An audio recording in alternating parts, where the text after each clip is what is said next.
I've spent the last week playing a bunch of demos from the Steam Next Fest, and with it wrapping up, I wanted to highlight 5 action roguelike standouts. I sifted through all of the action roguelike demos that were available, and I tried all of the ones that I thought looked the most promising. Some of these games have had demos out for a little while, but I've been waiting to give them a try until now since most developers tend to push out content updates for the Next Fest. I'm really excited to share these games with you here today, and if you see one that you like, I'll have it linked for you in the description so you can check it out for yourself. Now, without any further ado, let's dive right into it.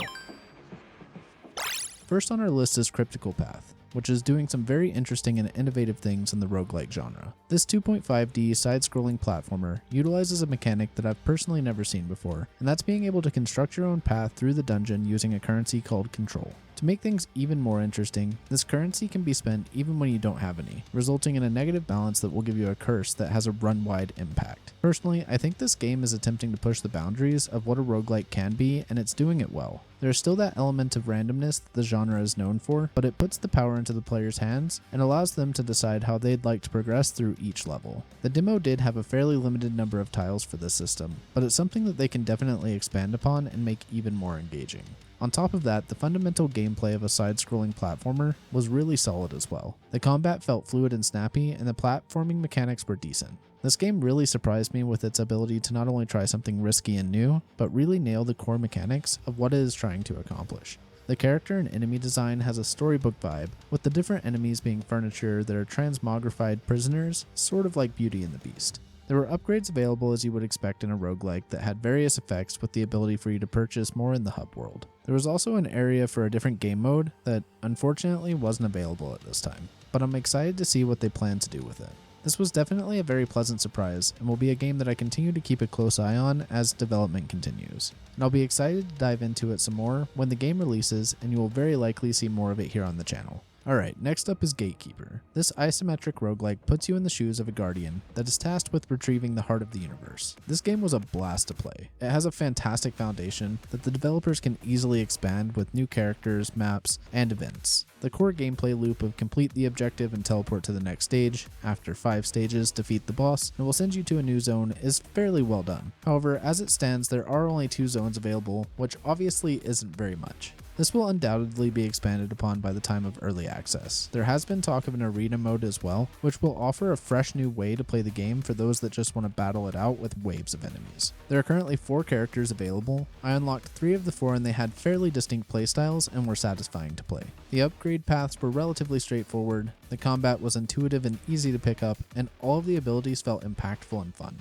Currently, there isn't a lot of variety in how you upgrade your character's skills, which I hope is something that they consider doing in the future. The items are mostly stat upgrades and chance to apply X on hit, and while this doesn't make for very intricate builds, it does make the game very accessible, and I had an easy time jumping into the game and playing right from the beginning. Gatekeeper wears its inspirations on its sleeve, and that inspiration is very clearly Risk of Rain. From its environment, enemy, game mechanics, and sound design, it's all very reminiscent of it. I don't think that this is a bad thing, as it does these things very well, and while it is very clearly inspired by Risk of Rain, I don't feel like it's copying it, which is very important. With up to 4-player co-op available, which worked quite well in my experience, this is one that I definitely think should be high up on your list for upcoming releases, and I'm very excited to see what the future has in store for Gatekeeper.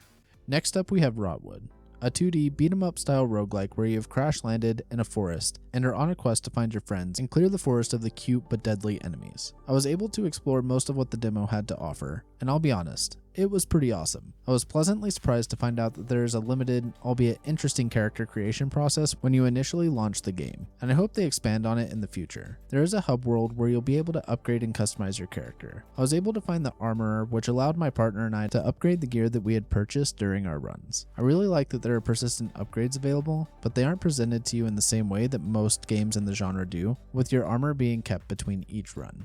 I wasn't able to find the blacksmith, which I would assume they would allow you to get new weapons or upgrade the one that you have, and that would be persistent between runs as well. I can honestly say that the systems that are in place here are a fantastic start. The art style is just what you would expect from Clay Entertainment, with the animations being really juicy and fluid, but having that quirky character we all know and love. The characters' dialogue was fun and interesting, especially since a lot of them recognized it was a demo. The combat takes a moment to get used to because of the perspective, but it's honestly a lot of fun once you do. The different power-ups that I saw during my time with the game were varied and interesting. There were a few that I felt were a little underwhelming, but nothing that stood out too bad. I'm really excited to see how this one develops, and I will most definitely be picking this one up when it releases. This next one really caught me off guard. Metaghost The Breaking Show is a hack and slash roguelike where you play as a contestant in a live streamed game show. The demo introduced you to the characters, and honestly, even though there was a bit more dialogue than I was personally a fan of, they were pretty quirky and unique. In Metaghost, as you fight your way through a room, you will generate a score based on the pace of the fight and how many times you get hit. This score will determine the sponsorships that you receive from various companies that offer enhancements to make you stronger. You will also gain viewers and likes and will be able to spend those likes in shops and at special events. Unlike most of the games of this style, where you have a choice between rooms when you complete one, they have instead taken a Slay the Spire approach, where you are able to see the entire path, making the strategy of determining your route an important part of the game. In the demo, there are 3 characters available, and although I personally only played the first character, they all seem to have varying playstyles with very different weapons. The combat was fast-paced and fun, and is clearly where the developers are spending most of their time. You'll have access to a dodge, light attack, heavy attack, and an ultimate that all felt really satisfying and fluid. Like I said earlier, there was a bit more dialogue than I would have preferred, and it wasn't voice acted, which really broke the pace of the game for me. I do think that if they either trimmed it down or had it voice acted, it would feel a lot better. That being said, I really enjoyed what I played of the game, and I'm really interested to see where they go with it. The last one on our list is Realm of Ink. This isometric hack and slash roguelike takes a lot of inspiration from Hades and puts it to good use. In Realm of Ink, you'll battle your way through rooms and acquire ink gems that act as spells. The spells were interesting, and each one that I picked up was snappy and pretty easy to use. These ink gems will also upgrade your companion Momo to give it various effects depending on the gem.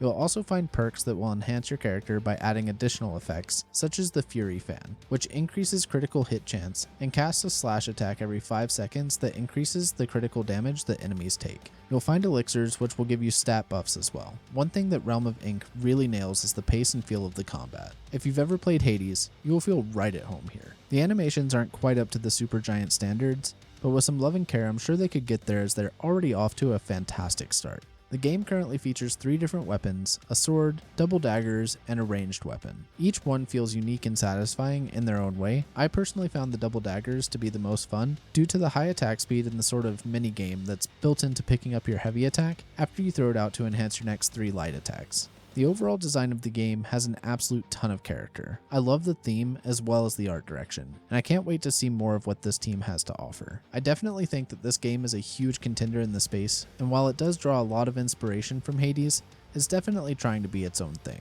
I do have some feedback, first of which is a bug that I encountered which wiped my progress and made me restart from the beginning. I'm not too sure how I triggered it, but I went to start a run and my game froze, I rebooted, and all my progress was reset. As well as the boss design was a little lacking. The first boss that you encounter does the same attacks over and over again without any real variation, and you'll quickly be able to pick up on his attack patterns and beat it fairly easily. Compare that to the second boss, which I was actually unable to beat in its second phase due to the sheer amount of damage and crazy amount of AoE that it had. I hope as the development continues, they focus quite a bit on making sure that the boss design is both satisfying and challenging, as that is typically a make or break for this type of game. There also isn't any English voice acting at the moment, but most of the game's text is translated fairly well. That being said, I'll be keeping a close eye on this one, and I'll definitely be revisiting it in the future.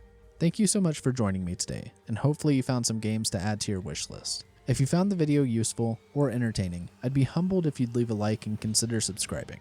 There's a link to the community Discord if you'd like to join us over there for a conversation as well. As always, I hope you have a fantastic day. I'll catch you in the next one.